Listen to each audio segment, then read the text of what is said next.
Ito pala guys, Hyundai Tucson. Ang problema niya, sabi ng may-ari, yung may time na lumalamig siya, may time na nawawala yung lamig niya pagka naalog yung ano niya, saka minsan daw lumalamig. So i-check namin yung ano nitong compressor, ECB niya, kasi walang magnetic clutch to. So i-check lang namin yung ECB nitong compressor niya para yun ang palitan muna namin bago magano, kasi malamang yung ECB may problema nito. Baklasin lang muna namin to. Baklasin lang namin tong cover niya sa ilalim ito, para baka sakaling madukot namin yung ECB ng compressor nito. Yun lang ano namin.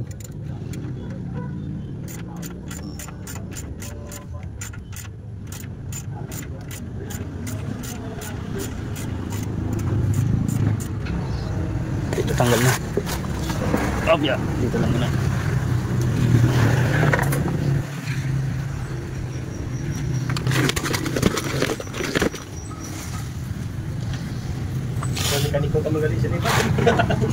Yung preo niya mano.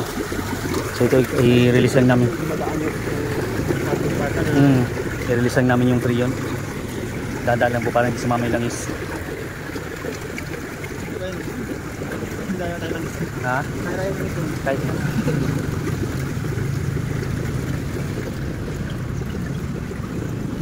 Release lang muna namin yung preo nito.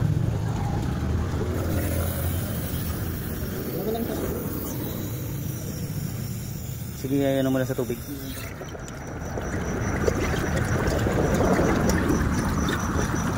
So ito guys, baka madukot namin. Tinapon mo na. Ito yung pinaka ECB nya, oh.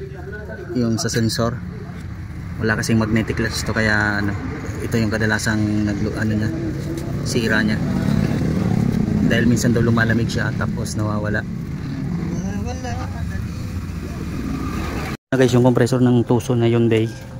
So ito yung papalitan ng ECB. So ayan, natanggal na yung ano ng ECB. Papalitan na lang to. So ito yung compressor. Luwag din, oh.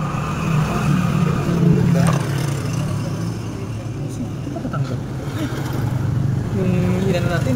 Dito, di matanggal-tanggal. Kumapit siguro yung dito nung kasi, oh. Maba yan.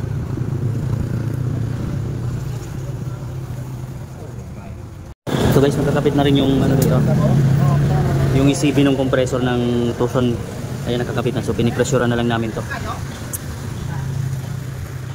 Pinipressurean na lang din namin to. Naikapit na yung ano, yung compressor niya, yung ano niya, yung ECB niya naikapit na. Nakakapit na yan, oh. So pinipressurean na lang. So ito guys, pinagana namin to ng Freon. So ayan, may karga na yan, i-start lang.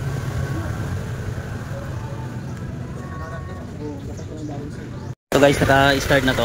Umi-start na siya, paanda rin ng taon na lang yung aircon nito. May karga na to Freon. So yan guys, gumana na yung aircon niya. Yan, oh.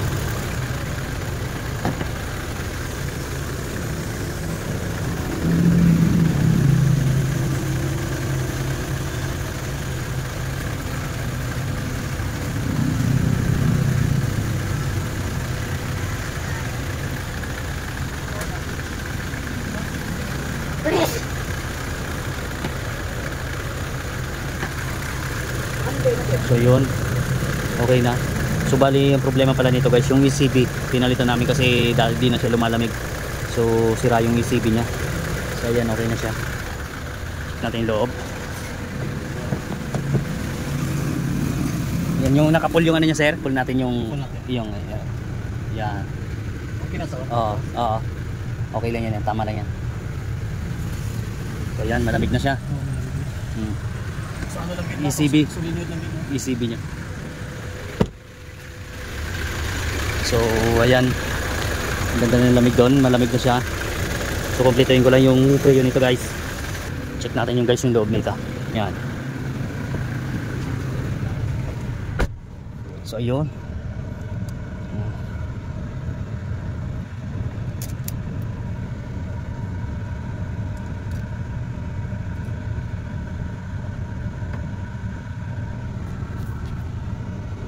So ayan guys, okay yung lamig niya na, oh. Pero dadagdagan ko pa ito ng preo, kulang pa ng konti.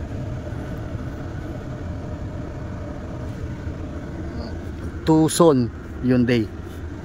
So ECB valve lang talaga yung problema niya, kanyang ECB lang.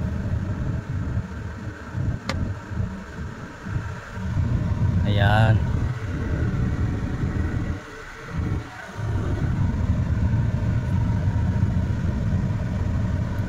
Thank you Lord, okay na to. Naayos na namin. So dalawang sasakyan na ano namin ngayong maghapon na. Yung isa baba ng dashboard dahil cleaning ng evaporator. Ito naman baklas ng compressor dahil nagpalit kami ng ECB. So ayan guys, so yung piping niyan, moisture ng ano niya. So ayun, nag-return na rin siya sa compressor niya. Naka-return na siya.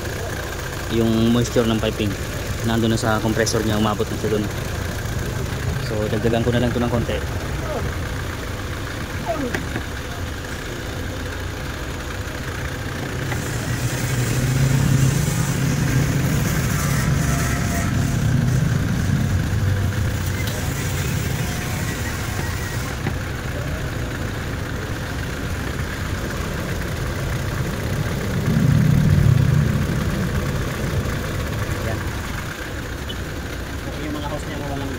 Wala. Matagal lang binabad ko sa pressure. Hindi lang talaga, no? Oo. Double check ulit natin yung loob. Okay na, no? Okay na yung piping doon. Ayan, return na nga doon sa compressor niya, yung sweeting na yung lamig ng ano, pipe. So ayan guys, okay na to guys. Natapos na rin namin to, Tucson. Thank you God.